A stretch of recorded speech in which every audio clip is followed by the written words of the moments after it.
Smile hello friends. आज हम diabetes के बारे में जानकारी लेंगे। दोस्तों, ये प्रॉब्लम तो सोसाइटी में काफ़ी कॉमन है, जैसे आप सब लोग जानते हो। डायबिटीज़ किस ऑर्गन की वजह से होता है? पेनक्रियास की वजह से। पेनक्रियास दो काम देता है। पहला काम एक्सोक्राइन का, एक्सोक्राइन मतलब पाचक रस निकालता है, जो पाचन में हमारी हेल्प करता है। दूसरा काम हॉर्मोन्स निकालना। जो हॉर्मोन्स निकालते हैं उन सेल्स का नाम है आइलेट्स ऑफ लैंगरहांस। यह जो आइलेट्स ऑफ लैंगरहांस जो पेनक्रियाज में होते हैं, वह दो प्रकार के सेल्स हैं। कौन से? First is alpha cells, second is beta cells. Alpha cells जो हार्मोन निकालता है उसका नाम है ग्लूकागॉन। बीटा सेल्स जो हार्मोन निकालता है उसका नाम है इंसुलिन। अब इंसुलिन का क्या काम होता है? हम जो खाना खाते हैं, चाहे रोटी खाएं, चाहे चावल खाएं, चाहे गुलाब जामुन खाएं, वो बॉडी में पाचन होते होते ग्लूकोज में परिवर्तन हो जाता है। इसी ग्लूकोज को बॉडी में से कुछ मात्रा ब्लड में रखते हुए बाकी की मात्रा को एक फैट स्वरूप में ये स्टोर करता है। अब दूसरा ग्लूकागॉन। ग्लूकागॉन क्या काम करता है? उसी स्टोर्ड फैट को डिसॉल्व करके वापस ग्लूकोज के फॉर्म में हमारे रक्त में पहुंचाता है। अब आप समझो बीटा सेल्स हमारे वीक हो जाते हैं, तो क्या होगा? उस कंडीशन में हमारे ब्लड में जो ग्लूकोज होगा वो ग्लाइकोजन में स्टोर ना होके ब्लड में ही एकत्रित रहेगा। इस बीमारी का नाम है डायबिटीज। अब बीटा सेल्स की प्रॉब्लम दो प्रकार की हो सकती है।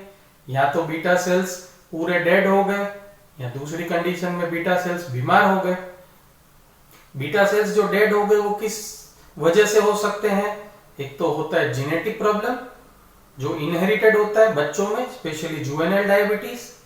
दूसरी कंडीशन है कि कोई विग्रस रिएक्शन जो किसी केमिकल की वजह से हुआ हो या किसी बीमारी की वजह से हुआ हो।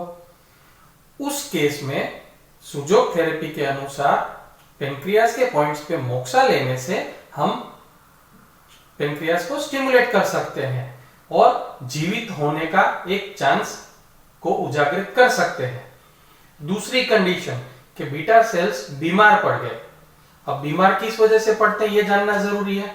आपने सुना होगा कि डायबिटीज जो है वो साइकोसोमेटिक प्रॉब्लम है।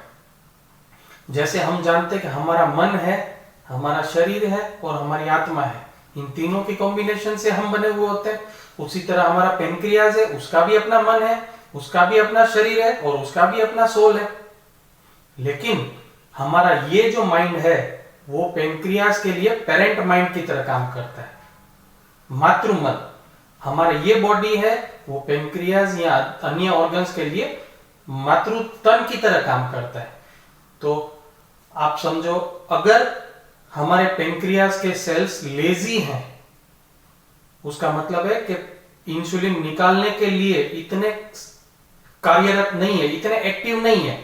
तो इसका कारण यह भी हो सकता है कि इसका जो पेरेंट माइंड है वो भी लेजी है। होता है ना, जैसे पेरेंट्स घर में लेजी होते हैं तो बच्चे भी लेजी हो जाते हैं ना। उसी तरह अगर हमारा ये माइंड भी लेजी है तो हमारे पेनक्रियास का माइंड भी लेजी हो जाएगा। अब इस कंडीशन में क्या होगा? इस कंडीशन में हमारे को हमारे पेरेंट माइंड को जागरूक करना पड़ेगा, एक्टिव फॉर्म में रखना पड़ेगा। जॉगिंग, रनिंग, एक्सरसाइज और एक्टिव रहने से हमारा ये माइंड एक्टिव रहेगा, तो बाय डिफॉल्ट पेनक्रियास का भी माइंड एक्टिव हो जाएगा। दूसरा प्रॉब्लम, ड्राई, रफ, डल हो जाना, मंद मंद हो जाना, नेगेटिव हो जाना। ऐसे लोग आपने देखे हैं कि नहीं?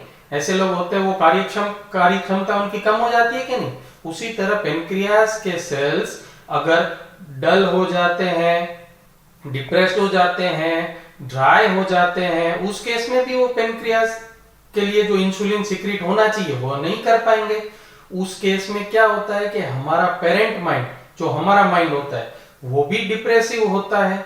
तो इस केस में हमारे को एक्साइटमेंट में रहना पड़ता है, उत्साह में रहना पड़ता है, जॉयफुल रहना पड़ता है, स्माइलिंग रहना पड़ता है, हम हंसी मजाक करना होता है, खेलना होता है, जिससे कि हमारे पेनक्रियास का जो माइंड है वो भी इस पेरेंट माइंड की कॉपी करेगा और एक्टिव रहेगा। यह दोनों चीजों में से किस वजह से आपको डायबिटीज है, यह आपको पहले तो ग्रहण करना पड़ेगा।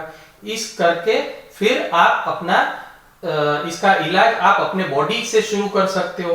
आप अपने आप को या तो डलनेस है तो एक्टिव बना सकते हो, या अगर आपके अंदर डिप्रेशन है तो आप जॉयफुल कंडीशन में रह सकते हो, तो आप अपने डायबिटीज को ट्रीट कर सकते हैं। दोस्तों, सुजोग में एक और चीज है जो डायबिटीज के लिए काफी ट्रीटेबल है। सबसे पहले तो सुजोग के अनुसार डायबिटीज के लिए पेनक्रियास का पॉइंट हमारे हाथ में कहाँ आता है वो हम देखेंगे। तो ये हमारी हथेली को अगर ऐसे रखा जाए तो एग्जैक्ट सेंटर में जो खड़ी रेखा बनाई जाती है, जो हमारे हाथ को दो हिस्सों में डिवाइड करती है, इस मीडियन लाइन को अगर इतनी लंबाई देखी जाए तो नीचे से लेके 1/3 इस हिस्से में पेनक्रियास के बिंदु आते हैं। इस पेनक्रियास के बिंदु को हम स्टिमुलेट करने पे पाचक रस ज्यादा निकल सकता है और साथ में इंसुलिन हार्मोन भी ज्यादा निकल सकता है, जिससे शायद हमें डायबिटीज में निजात मिल सके। तो इस पेनक्रियास को कैसे हम ट्रीटमेंट दे सकते हैं? जैसे आपके पास कोई भी रफ या ऐसा कोई इंस्ट्रूमेंट हो जो एक्यूप्रेशर के लिए यूज होता है, फॉर एग्जांपल चाहे ये है जिसको हम रोलर बोलते हैं, या दूसरा एक्यूप्रेशर का बॉल बोल सकते हैं, इसका भी यूज हम कर सकते हैं। कैसे यूज किया जाएगा?